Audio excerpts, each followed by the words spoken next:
और जैसा कि हमारे इल्म में है, खुदा के पाक कलाम में से हम सिलसिलावार इबादत कर रहे हैं और कुछ बड़े अहम सवालात हैं जिन पर हम गौर कर रहे हैं। और इस तरह हम काफ़ी आगे बढ़ चुके हैं और पहले जो कुछ हमने सीखा है यकीनन बहुत सी बातें हमें याद भी होंगी और याद रखनी भी चाहिए। बतौर ईमानदार ये पाक कलाम जो आप सीखते हैं, जब तक आप इसे याद नहीं रखते, और जिस तरह एक आयत मुकद्दसा भी हमने वो लिखकर लगाई हुई है कि शरीयत की ये किताब तेरे मुंह से ना हटे, और मुंह से उस वक्त नहीं हटेगी जब ये आपको याद होगी। तो जरूर है कि आप जब खुदा के पाक कलाम को सीखते हैं तो कोशिश करें कि उसमें से कुछ ना कुछ आपको याद भी जरूर रहे। और आज जो कलाम खुदा का हिस्सा हमारे सामने होगा, इसका ताल्लुक पुराने अहदनामे के साथ है और अय्यूब की किताब है, उसका 38वां बाब और उसकी 4थी आयत है जो आज हम तिलावत करेंगे। बच्चों में से जो चाहता है वो तिलावत करे, वो सामने आकर माइक में तिलावत कर सकता है। अय्यूब की किताब का 38वां बाब और उसकी आयत नंबर 4। कोई भी कोशिश करें, जो बच्चे घर से आप तैयारी करके आया करें कि आपने आज तिलावत करनी है। जी सुने, हम बेटी के साथ मिलकर आज का हवाला सुनेंगे। अय्यूब की किताब का 38वां बाब और उसकी 4थी आयत। खुदावंद के पाक कलाम में यूं लिखा है, तो कहाँ था जब मैंने जमीन की बुनियाद डाली, तू दानिशमंद है, तू बता। खुदावंद के पाक कलाम का पढ़ा और सुना जाना हम सबके लिए बाइस बरकत हो। आमीन। थैंक यू बेटा। तू कहां था जब मैंने जमीन की बुनियाद डाली? Where were you when I laid the foundation of the earth?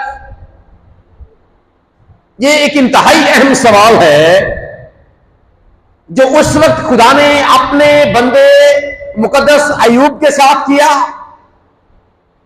और आज इसकी अहमियत हमारे लिए कितनी है। अक्सर औकात हम ये समझते हैं या इस बात को सोचते हैं कि शायद ये खुदा के पाक कलाम का ये हिस्सा इतना अहम नहीं है, या खुदा के पाक कलाम की ये बात मेरे लिए नहीं है। याद रखें, अगर आप इस तरह की सोच रखते हैं तो इसका मतलब यह है कि आप खुदा के पाक कलाम को उतनी अहमियत नहीं देते जितनी उसे देनी चाहिए। इस बात को हमेशा ज़हन में रखें कि बतौर ईमानदार और बतौर कादर मुतलक खुदा के पैरोकार, चूंकि हमारा ये ईमान है कि ये पाक कलाम जिसकी हम तलावत करते हैं, जो किताब मुकद्दस की सूरत में हमारे दरमियान मौजूद है, इसका एक एक नुक्ता और एक एक शोशा हमारे कदमों के लिए चिराग, हमारी राह के लिए रोशनी है। सो एक एक बात जो आप खुदा के पाक कलाम में से सुनते हैं या पढ़ते हैं या किसी भी वसीले से आप तक पहुंचती है, तो वो बात आपके लिए जरूर होती है, लेकिन शर्त यह है कि आप उस पर गौर करें। क्या करें? जिस पर उस पर गौर करें, ज्ञान ध्यान करें कि ये बात, अगर हम ये समझे कि ये बात तो खुदा ने अय्यूब से की थी, ये मेरे लिए नहीं, ये सवाल तो खुदा ने अय्यूब से किया, ये मेरे लिए नहीं है। और याद रखें, अगर ये खुदा के पाक कलाम में लिखा गया, ये हमारी सोच तो हो सकती है कि ये मेरे लिए नहीं है।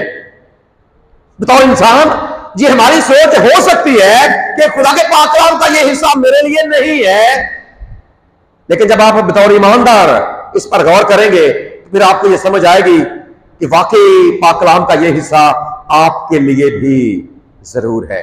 सवाल क्या है कि तू कहां था जब मैंने जमीन की बुनियाद डाली? तू कहां था जब मैंने, सवाल कर कौन रहा है?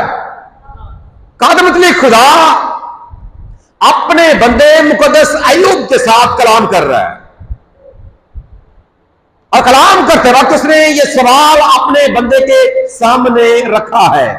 थोड़ी देर के लिए हम अपने ज़हन को पीछे कर लेकर जाएं, जो कुछ हमने पहले सीखा है, तो क्या खुदा को इल्म नहीं था कि अय्यूब उस वक्त कहां था जब उसने जमीन की बुनियाद डाली थी?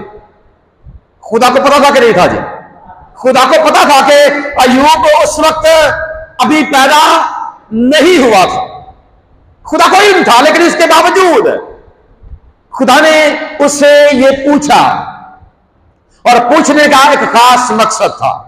और वही मकसद आज हमारे सामने भी होगा कि खुदा के पाक कलाम का यह हिस्सा किस तौर से हमारे लिए या हमें क्या सबक आज देने जा रहा है। और खुदा ने पाक कलाम के इस हिस्से में, जब आप अय्यूब की किताब का 38वां बाब, 39वां बाब या 40वां बाब, इन 3 अबवाब में खुदा ने अपने बंदे अय्यूब से 77 सवालात किए।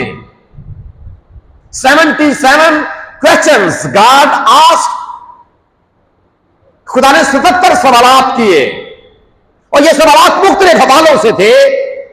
खुदा ने अपनी कायनात के हवाले से, खुदा ने इस कायनात में पाए जाने वाली चीजों के हवाले से, खुदा ने जानदारों के हवाले से, खुदा ने जंगली हयात के बारे में, खुदा ने समुद्री हयात के बारे में, खुदा ने मुजाहिरे कुदरत के बारे में, आसमान पर सूरज चांद सितारों के हवाले से, जिनके 77 सवालात खुदा ने अपने बंदे के साथ किए। और खुदा को इस बात का इल्म था कि मैंने इतने सवालात अपने बंदे के साथ किए हैं, लेकिन इसके पास किसी एक सवाल का भी जवाब नहीं। तो भी खुदा ने उससे पूछा। खास मकसद था, और मकसद यह था कि अय्यूब दरअसल अपनी हैसियत को जाने और पहचाने कि अगर एक तरफ कादिर मुतलक खुदा है और एक जानब वो बतौर इंसान है, तो वो इस बात को जान ले कि इंसान का इल्म नाक़िस है। क्योंकि याद रखें, जब आप इंसानी इल्म की बात करते हैं, दरअसल सवाल के पीछे बात यह है कि खुदा अपने बंदे से यह पूछ रहा है कि तुझे इल्म है या क्या तू जानता है? क्या तेरे पास ये इल्म है या इस बात की वाकफियत है, या तो इस बात का इदराक रखता है कि तू कहां था जब मैंने जमीन को बनाया था, या जब मैंने जमीन की फाउंडेशन डाली, या इसकी बुनियाद डाली, या इसकी नींव डाली थी, तू उस वक्त कहां था? खुदा चाहता है कि अगर तेरे पास इल्म है, अगर तू दानिशमंद है तो बता। आज का अगला क्या बयान करता है जी? अगर तू दानिशमंद है तो बता, अगर तेरे पास, अगर तू जानता है, अगर तेरे पास इल्म है तो बता। और इसके पास कोई जवाब नहीं था। जहां तक जब हम जानने की बात करते हैं या इल्म रखने की बात करते हैं, आप भी इल्म हासिल करते हैं, दुनिया में रहकर आप इल्म हासिल करते हैं, मुख्त किस्म के अलूम आपके पास हैं, इल्म आप हासिल करते हैं। और इल्म हासिल करने के लिए खुदा ने आपको हवासे खमसा दिए हैं। जानते हैं हवासे खमसा के बारे में बड़ी दफा इस बार पहले बात हुई है। हवासे खमसा में जानते हैं, मिनाहल पता है कौन कौन से? हवासे खमसा जी, देखना, पीछे से बताएं जी। हवासे खमसा के बारे में कुछ जानता है? हवासे खमसा 5 सेंसेस, जो 5 जिन जराए से एक इंसान इल्म हासिल करता है, वो 5 जरिए जिन्हें हवासे खमसा, इसके लिए एक इस्तेलाह इस्तेमाल की जाती है। जी बेटा आप बता रहे थे, पहली देखना, देखने के वसीले से आप इल्म हासिल करते हैं। अगर यहां पर इस सवाल को आप सामने रखकर बात करें, तो अय्यूब के पास ये इल्म होता अगर उसने देखा होता कि बाकी खुदा ने ये बुनियाद कब रखी। और जब आप देखने की बात करते हैं, आप अपनी आंखों के जरिए से इल्म हासिल करते हैं। और ये अहम तरीन, याद रखें, जो ये हिस्सा है देखना, इसके बारे में कहा जाता है कि ये अहम तरीन हिस्सा है। और आंखों के बारे में कि ये हवासे खमसा की मलका। और आपके पास अपनी जिंदगी में जितना भी इल्म होता है, उस इल्म का 80% आप अपनी आंखों से हासिल करते हैं। आंखें इंतहाई अहम खुदा की बरकत है, खुदा की नेमत है जो खुदा ने आपको दी है। आप अपनी जिंदगी में 80% इल्म अपनी आंखों से हासिल करते हैं। लेकिन साथ अगर आप इस बात को भी याद रखें कि इंसान अपनी आंखों से इल्म हासिल तो करता है, लेकिन आंखों से हासिल किया गया इल्म, इसकी एक हद है। अगर आप अपनी आंखों की बात करें, आप देख रहे हैं, फर्ज करें आप इधर सामने देख रहे हैं, आपके सामने आपको दीवार नजर आ रही है, आपकी आंखें इस दीवार को तो देख रही हैं, लेकिन दीवार के पीछे क्या हो रहा है इस बात का आपको इल्म नहीं। दीवार के पीछे इस वक्त क्या हो रहा है? हाँ, आप ये जरूर बता सकते हैं अलीपुर चचा के रिहायशी होने के नाते से कि हमें पता जी, पीछे से एक गली इधर से जाती है, गली एक आगे से उधर जाती है, फलां का घर है, फलां का घर है, फलां का दरवाजा है, इस तरह का उनका मतलब कलर किया हुआ है। ये तो आपको पता है क्योंकि आप यहां पर रिहायशी हैं। लेकिन इस वक्त दीवार के पार क्या हो रहा है, आपको इस बात का इल्म नहीं। तो इसका मतलब यह है कि आपका ये जो इल्म है जो आप आंखों के जरिए से हासिल करते हैं, एक हद तक है, इसकी एक हद है। एक हद से आगे आप आंखों से देख नहीं सकते। दूसरा, आप इल्म हासिल करते हैं सुनने के जरिए। ऐसे ही बेटा, सुनने के जरिए से आप इल्म हासिल करते हैं। और सुनने के बारे में कहा जाता है जो कान खुदा ने आपको दिए हैं, ये आपकी तेज तरीन, देखना अहम तरीन है, और जो सुनना है ये तेज तरीन हिस्सा है। और आप सुनने के जरिए से भी इल्म हासिल करते हैं। और जब आप सुनने के जरिए से इल्म हासिल करते हैं तो ये भी आपके सुनने की भी एक हद है। अभी आप यहां पर जो कुछ बोला जा रहा है ये तो आप सुन रहे हैं, आप कान ये सुन रहे हैं, लेकिन आपके घर में इस वक्त क्या हो रहा है, या कौन सी आवाज वहां से निकल रही है, या आपके घर का जो फर्द घर में इस वक्त है वो क्या बोल रहा है, आपके कान नहीं सुन रहे। कि सुन रहे हैं जी? नहीं सुन रहे। इसका मतलब यह है कि आपके जो सुनने की हिस्सा है इसकी भी एक हद है। एक हद तक आप इनके जरिए से भी आप एक इल्म हासिल करते हैं। और ये चूंकि अहम तरीन इसे इसलिए भी क्या कहा जाता है कि खुदा का बंदा मुकद्दस पौलुस लिखता है रोमियो के खत के 10वें बाब की 17वीं आयत में कि ईमान सुनने से, कहां से जी? सुनने से पैदा होता है। और सुनना बड़ी अहम हिस्सा ये जो खुदा ने आपको दिया है। और यकीनन हमें इन सारी बातों के लिए, इन नेमतों के लिए हर वक्त अपने खुदा का शुक्र और उसके नाम की तारीफ करते रहना चाहिए। 2 हो गए। तीसरा जी, शाबाश, तीसरी हिस्स कौन सी है? चखने की। आप चखते हैं जिंदगी में कोई चीज फीकी है या मीठी है, कुछ खाते हैं ना, घर में डिश बनी हुई हो तो आप खाने से मालूम कर जाते हैं कि आज मिर्ची ज्यादा है, आज नमक ज्यादा है, आज बिल्कुल नहीं है, ये फीकी है या मीठी है। ये एक इल्म है जो आप हासिल कर रहे हैं। आप अपने चखने के जरिए से इल्म हासिल करते हैं, फिर आप अपने छूने के जरिए से इल्म हासिल करते हैं। आप चीजों को छूते हैं, ये गर्म है या ठंडी है या कैसी है, ये नॉर्मल है। आप अपने छूने के जरिए से भी इल्म हासिल करते हैं। एक और है, वो कौन सी है? सूंघना। सूंघना भी, आप सूंघने के जरिए से कोई भी चीज आपके सामने आ जाती है। गुलाब का फूल है, आपकी आंखें बंद नहीं है, जब आप सूंघेंगे खुशबू आएगी, पता चलेगा कौन सा फूल है, गुलाब का फूल है। यानी कि सूंघना ये भी एक इल्म है जो आपको, लेकिन ये सारी की सारी चीजें एक हद तक काम करती हैं। और खुदा का बंदा मुकद्दस पौलुस लिखता है पहला कुरिन्थियों उसका 13वां बाब उसकी 9वीं आयत, वहां पर लिखा है कि हमारा इल्म बतौर इंसान, हमारा इल्म नाकस है। क्या है जी? बतौर इंसान हमारा इल्म नाकस है। तो जब हमारा इल्म ही नाकस है फिर खुदा ने क्यों पूछा? खुदा को पता था कि ये नहीं जानता, इसके पास इल्म नहीं है। इसको जो मैंने 5 सेंसेस है, हवासे खमसा दिए, वो एक हद तक तो है, लेकिन जब मैंने जमीन की बुनियाद डाली थी अय्यूब का उस वक्त मौजूद भी नहीं था, फिर भी खुदा ने उससे सवाल किया। याद रखें, ये हमारे जो हवास हैं, जो खुदा ने हमें ये नेमतें दी हैं, ये एक हद तक हैं, लेकिन एक हस्ती ऐसी है जिसने हमें ये चीजें दी हैं, जिसने हमें ये सब कुछ दिया है। अगर हम उसके इल्म की बात करते हैं तो वो अलीम कुल है। वो क्या है जी? जिस खुदा को हम मानते हैं, जिस खुदा को हम जानते हैं, और जिस खुदा ने अपने पाक कलाम में मुकद्दस अय्यूब से यह सवाल किया, उसके बारे में है कि वो अलीम कुल है। क्या है जी? कुल इल्म रखता। हमारे 5 हवासे खमसा एक हद तक काम करते हैं, लेकिन पाक कलाम अगर हम देखने की बात करें तो पाक कलाम लिखा है हम साल की किताब के 15वें बाब की 3री आयत में कि खुदा की आंखें सारी जमीन, कोई दुनिया का कोना कोना उससे ढका छुपा नहीं है, अंधेरा छुपा नहीं सकता। कोई दीवार उसकी आंखों की जो बिनाई है, या उसकी ताकत है, या उसकी जो कुव्वत है, या उसकी लिमिट है, उसे महदूद नहीं कर सकती। खुदा की आंखें हर एक जगह पर है। और आपको पता है इसीलिए खुदा के बंदे ने 139 ज़बूर में इस बात को लिख दिया, और हम अक्सर इसको गाते भी हैं कि खुदाया तेरी रूह तो मैं भला नस के किधर जावा।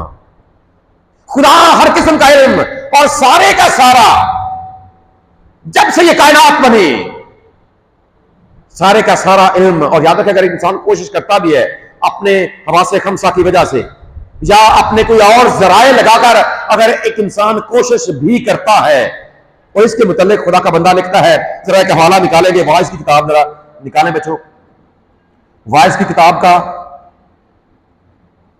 3रा बाब उसकी 11वीं आयत, वाइज 3रा बाब और उसकी 11वीं आयत।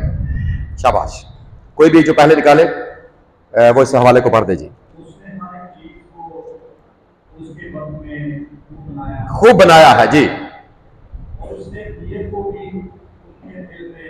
जागुज़ीन किया जी। इसलिए कि इंसान उस काम को जो खुदा शुरू से आखिर तक करता है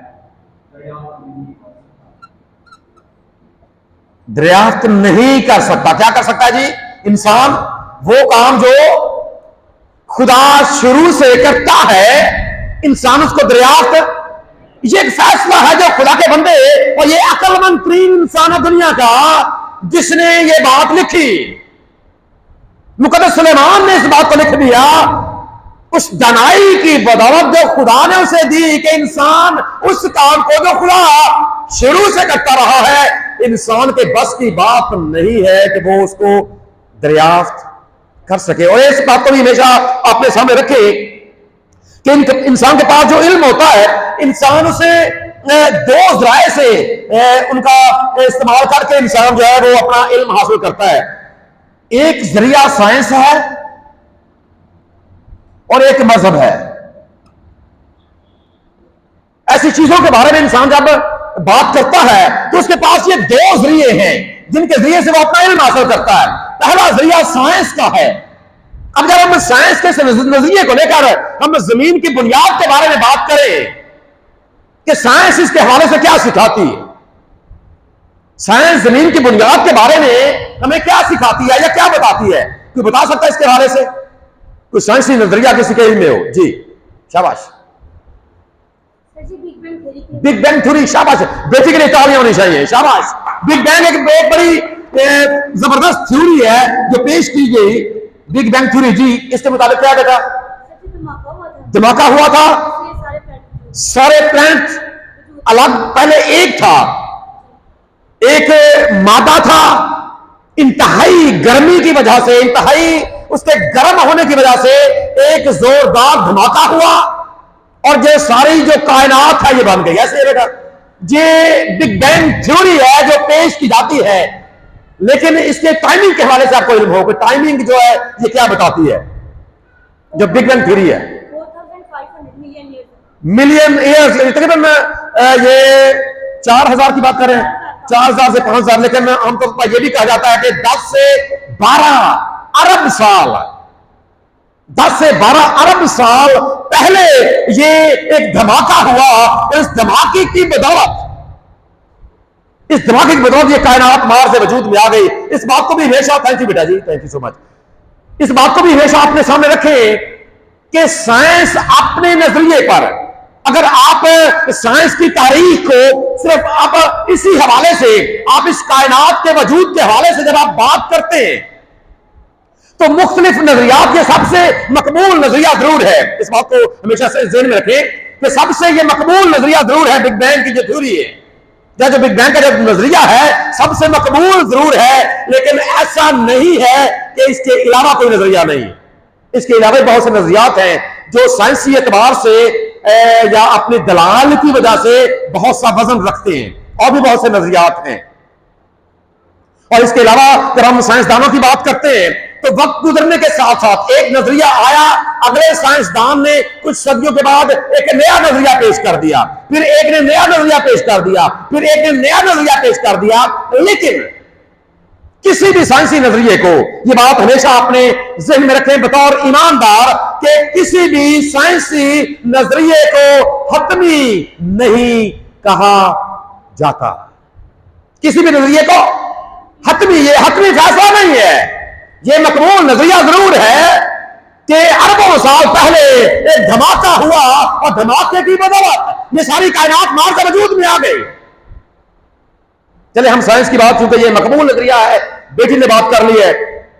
साइंस ये बताती है कि 10-12 साल मतलब अरब साल पहले एक धमाका हुआ और ये कायनात मार से वजूद में आ गई। जब हम कायनात की बात करते हैं तो इसका मतलब ये है कि ये जमीन भी उसी का हिस्सा है। ऐसे ही बेटा जी, ये जमीन भी, चूंकि प्लेनेट की बात आपने की है और सारे के सारे प्लेनेट जितने भी दुनिया में मौजूद हैं और आप एक निजाम शमसी का हिस्सा हैं, सोलर सिस्टम का आप हिस्सा हैं, जिसमें एक आपका सूरज है, जमीन है और बाकी सारे प्लेनेट हैं, इसे निजाम शमसी कहा जाता है। और साइंस ये भी कहती है कि दुनिया में तकरीबन इस जैसे निजाम शमसी इनकी तादाद लाखों में है। ऐसे ही बेटा, इनकी तादाद लाखों में है, लाखों ऐसे और सोलर सिस्टम भी दुनिया में मौजूद हैं। तो आप ये अंदाजा लगा सकते हैं कि ये कायनात किस कदर वसी। सो ये साइंसी नजरिया ये है कि ये, और एक और अहम बात, क्योंकि यहां पर दो चीजों की बात है, एक आपकी बात है, साथ में इंसान भी है। और इंसान के बारे में जो थ्योरी पेश की जाती है वो है कि इंसान, और इस नजरिए को, ऐसे नजरियात को एक नाम दिया जाता है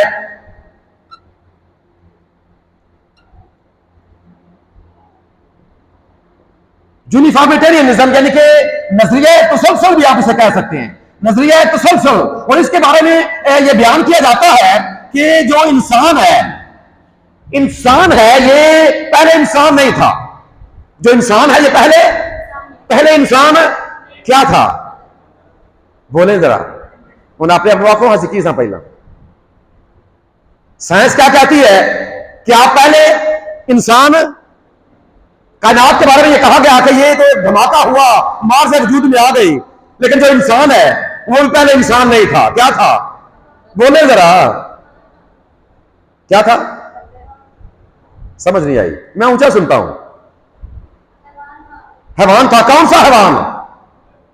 हैवान तो था, लेकिन कौन सा? पता है सबको, लेकिन बोलते नहीं है। बंदर था। ये कहा जाता है, ये जो नजरिया ये पेश करता है कि इंसान पहले बंदर था और फिर तरक्की करके इंसान बना है। मौसमी तब्दीलियों या कुछ और तब्दीलियों को लेकर इंसान आहिस्ता आहिस्ता क्या बन गया जी? इंसान बन गया है। साइंस ये कहती है कि आप पहले, कायनात बनी, एक धमाका हुआ और कायनात मार से वजूद में आ गई, और आप पहले बंदर थे और बंदर से फिर तरक्की करके आप क्या बन गए हैं? इंसान बन गए। इंसान बन गए। इत्तेफाक करते हैं इस बात से? चले, बंदा बन गया, इंसान बन गया। इत्तेफाक करते हैं इस बात से? साइंस इसके बारे में ये कि दो इल्म है आपके पास। एक साइंस का नजरिया है, जब हम मजहब की बात करते हैं कि खुदा का पाक कलाम इसके हवाले से हमें क्या सिखाता है, ये सारे के सारे नजरियात अपनी जगह पर, ये सारे के सारे मामलात अपनी जगह पर, लेकिन पाक कलाम आपको आपके वजूद के बारे में और इस कायनात के वजूद के बारे में सिखाता है कि आपका वजूद कैसे है, आप कैसे बने हैं। और पाक कलाम लिखा है, अगर आप पैदाइश की किताब का पहला बाब और उसकी पहली आयत पढ़ेंगे तो वहां पर लिखा है कि खुदा ने इब्तिदा में आसमान और जमीन को, ये बाइबल की सच्चाई हम इसे नजरिया नहीं कहते, बताओ ईमानदार।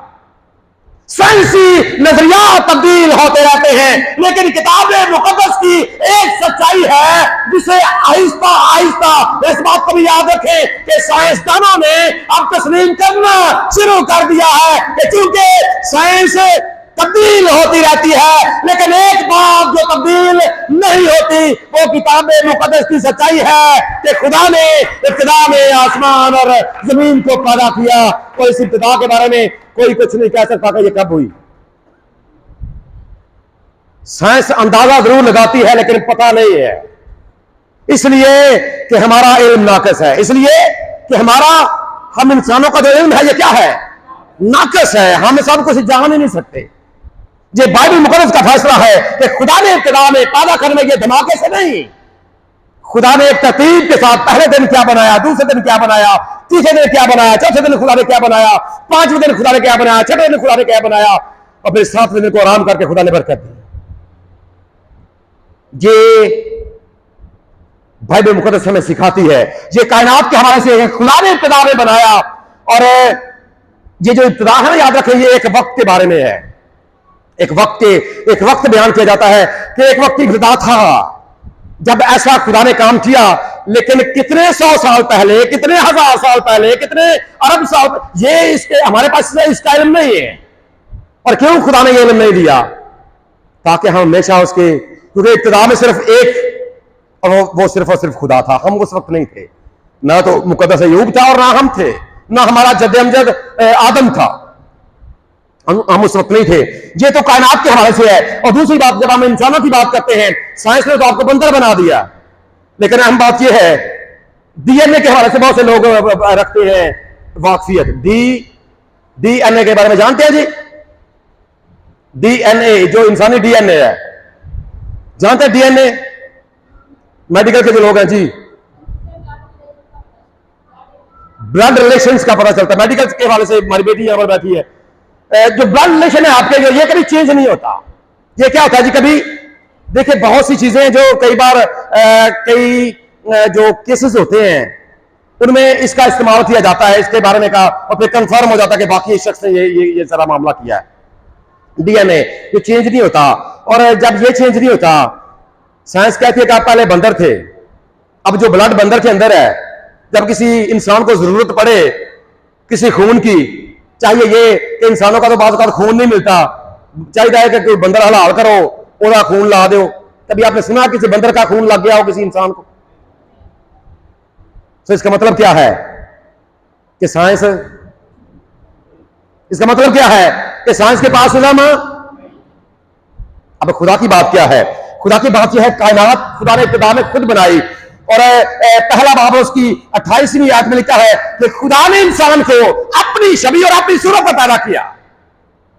जमीन की मिट्टी से खुदा ने इंसान को बनाया और फिर अपनी छवि और अपनी सूरत इंसान को दी। ये किताब मुकद्दस का फैसला है और ये सच्चाई है कि खुदा ने इंसान को इंसान ही बनाया है। ये किसी चीज से तरक्की करके आगे नहीं बढ़ा, बल्कि खुदा ने इसे इंसान ही बनाया है। और याद रखें, ये सारा कुछ करके खुदा ने इंसान को बरकत जरूर दी है। खुदा ने बरकत जरूर इंसान को दी है कि जाओ जमीन को मामूर और महकूम को जाओ, और ये बरकत सब इंसानों के लिए। अहम बात यह है कि ये सब इंसानों के लिए है, सारे दुनिया के इंसानों के लिए, चाहे कोई खुदा को मानता है या नहीं मानता, चाहे कोई खुदा को जानता है या नहीं जानता, ये बरकत सबके लिए। जाओ जमीन को मामूर और महकूम करो, सबको खुदा ने ये बरकत दी। आज अहम बात मेरे और आपके लिए क्या है, और खुदा का मकसद ये था ताकि अय्यूब इस बात को जाने और पहचाने और मान ले कि वाकई मेरा इल्म नाकस है। और आपको यह भी पता है कि पाक कलाम में लिखा है कि जो इल्म है यह गुरूर पैदा करता है। इल्म क्या करता है जी? दौलत की वजह से भी इंसान में गुरूर आता है, इल्म की वजह से भी इंसान में गुरूर आता है, इंसान के किसी ओहदे की वजह से भी इंसान में गुरूर आता है। अब मैं तो जनाब अमेरिका का सदर बन गया हूं, मुझे कौन जनाब। लेकिन याद रखे, ये बहस चल रही थी अय्यूब और उसके दोस्तों के दरमियान। जब आप इसकी किताब का मुताला करते हैं तो ये बहस चल रही थी अय्यूब और उसके दोस्तों के दरमियान, लेकिन खुदा ने, इनके मुख्तलिफ नजरियात थे, लेकिन फिर जब खुदा ने अपना नजरिया नहीं बल्कि अपनी सच्चाई को उनके सामने रखा, अपने हतमी फैसले को उनके सामने रखा, तो इनको मानना पड़ा। और आज भी याद रखे, दुनिया के साइंसदान और दुनिया के इंसान आहिस्ता आहिस्ता बाइबल की सच्चाइयों की जानब रजू कर रहे हैं कि हतमी फैसला। और आज भी आप देखते हैं कि आप नेट पर देखते हैं कि जी आज बारिश दसी ने कितने %, नेट बारिश दिखाता है लेकिन कई बार होती नहीं है। हो जाता है ऐसा, कई बार होता है कि नेट ने बारिश तो दिखाई है, आप स्मार्टफोन का इस्तेमाल करते हैं और देखते हैं कि आज तो बारिश का, इस वक्त बारिश आएगी, इस वक्त, बल्कि उन्होंने टाइम भी बताया होता है, लेकिन फिर होती वजह क्या है? हतमी फैसला हमेशा कादर मुतलक खुदा करता है। इंसान अपने इल्म से ये जान तो जाता है, अंदाजा लगा लेता है कि ऐसा होगा, लेकिन हतमी फैसला हमेशा कादर मुतलक खुदा का है। और यहां पर भी खुदा ने अपना हतमी फैसला दिया। क्या योग तू कहां था जब मैंने जमीन की बुनियाद डाली? मान ले कि तेरा इल्म नाक़िस है, मान ले कि तू कुछ नहीं जानता। और आज यही बात मेरे और आपके सामने है। हमें कौन सी बात हमें मगरूर बनाती है, कौन सी बात हमारे अंदर गरूर पैदा करती है, सोचना और देखना है। अपने आप को जरा मुकद्दस अय्यूब की जगह पर रखकर देखे, तू कहां था? खुदा ने उंगली की उसकी जानिब, और आज खुदा की उंगली मेरी और आपकी तरफ है, ताकि हमें यह एहसास दिलाए, ताकि हमें हलीम और फरोतन बनाए कि हमारी हैसियत क्या है, ताकि हम अपने आप को जान सके, अपने आप को पहचान सके कि हम दरअसल क्या हैं। मुकद्दस अय्यूब भी फिर इन बातों के बाद पाकला में लिखा है कि वो खुदा के सामने राख पर बैठकर उसने तौबा की कि खुदा मैं अपने आप को फरोतन बनाता। आज हमें भी बिल्कुल वही रवैया अपनाने की जरूरत है, क्योंकि हम कुछ नहीं जानते। ये बरकत जरूर खुदा ने याद रखें, ये बरकत खुदा ने सारे दुनिया के इंसानों को दी है, जाओ जमीन को मामूर और महकूम करो। लेकिन मेरे और आपके लिए एक बड़ी खास बरकत है। अगर आप खरूज की किताब को पढ़ेंगे तो वहां पर लिखा है कि जमीन खुदा की है, वही इसका मालिक है, वही इसका मालिक है। जमीन का मालिक खुदा है। आप देखिए दुनिया में देखते हैं कि लोगों के पास बड़ी बड़ी जमीनें होती हैं, एक नस्ल के पास है, लेकिन आइंदा नस्ल वो बेच जाती है, जमीन वहीं पर रहती है। इंसान देखिए हजारों सालों से यह मामला चल रहा है, जमीन वहीं की वहीं पर है। लोग आते हैं और कोई जमीन साथ लेकर जाता है जी? कोई साथ लेकर नहीं जाता, सारा कुछ यहीं पर रहता है। हतमी मालिक कौन है? ये कादर मुतलक खुदा का और बाइबल मुकद्दस का फैसला है कि जमीन खुदा की है, उसने पैदा की है और वही इसका मालिक है। लेकिन एक खास बरकत जो खुदा ने हमारे लिए रखी है, ये सारी ये जो बरकत है ना, जाओ जमीन को मामूर और महकूम करो, ये तो सबके लिए है। लेकिन खास बरकत उसने मेरे और आपके लिए रखी है, और वो क्या है जरा निकालेंगे। 37वां ज़बूर और उसकी 34वीं आयत। ज़बूर नंबर 37 और उसकी 34वीं आयत। फिर उसके बाद आप में से कोई और निकाल ले मत्ती की इंजील का 5वां बाब उसकी 5वीं आयत।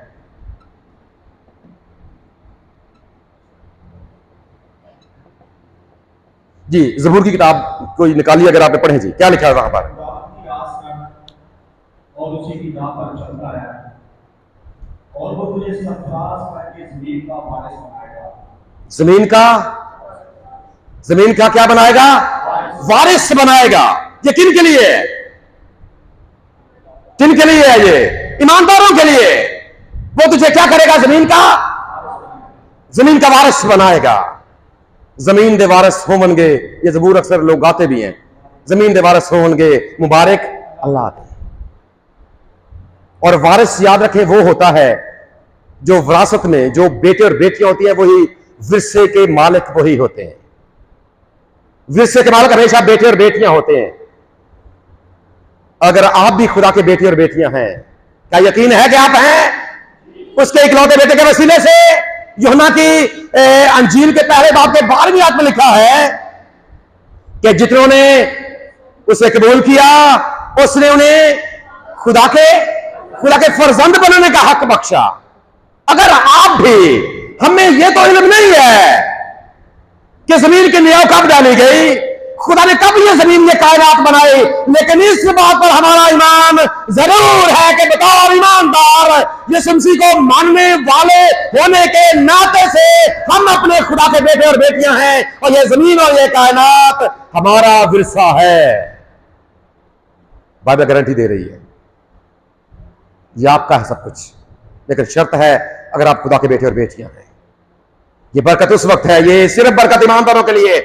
जमीन को मामूर और महकूम करना ये बरकत सबके लिए, लेकिन वारिस होना ये सिर्फ आपके लिए है। और इससे बड़ा कोई एजाज नहीं है बतौर ईमानदार, इससे बड़ा कोई एजाज। जरा मत्ती की इंजील का 5वां बाब उसकी 5वीं आयत, खुदा यीशु मसीह की जुबान मुबारक के बड़े प्यारे बड़ा खूबसूरत लफ्ज है। मुबारक है वो जो हलीम है, क्योंकि क्या होगा? वो जमीन के वारिस होंगे। मुबारक है वो जो हलीम है।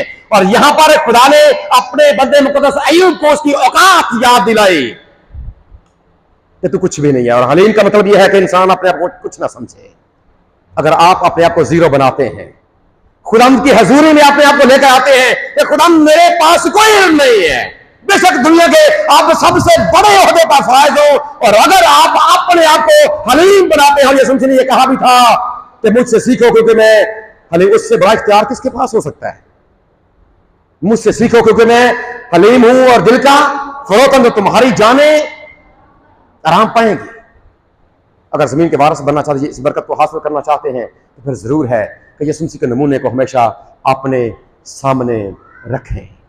उसने जैसे अपनी जिंदगी को गुजारा और फिर हमें जो तालीमात उसने दी हैं उनको सामने रखते हुए, और खास तौर पर इस आज के सवाल को अपने सामने रखते हुए कि मुक़द्दस अय्यूब हलीम बना, खुदा ने इसको बरकत दी। फिर खुदा ने हमारे सामने भी इस बात को रख दिया है कि हम भी जरूर हलीम बनकर, ईमानदार बनकर, सादक बनकर, खुदा के सच्चे पैरोकार बनकर, ईमान के बानी और कामल करने वाले खुदाबंद यीशु मसीह को तकते हुए वैसा ही मिजाज रखकर जैसा मसीह यीशु का भी था, अपनी जिंदगी को गुजारते रहें। तो फिर ये सारी की सारी कायनात हमारी है। मेरा और आपका खुदा हमें आज के कलाम के वसीले से बरकत बख्शे।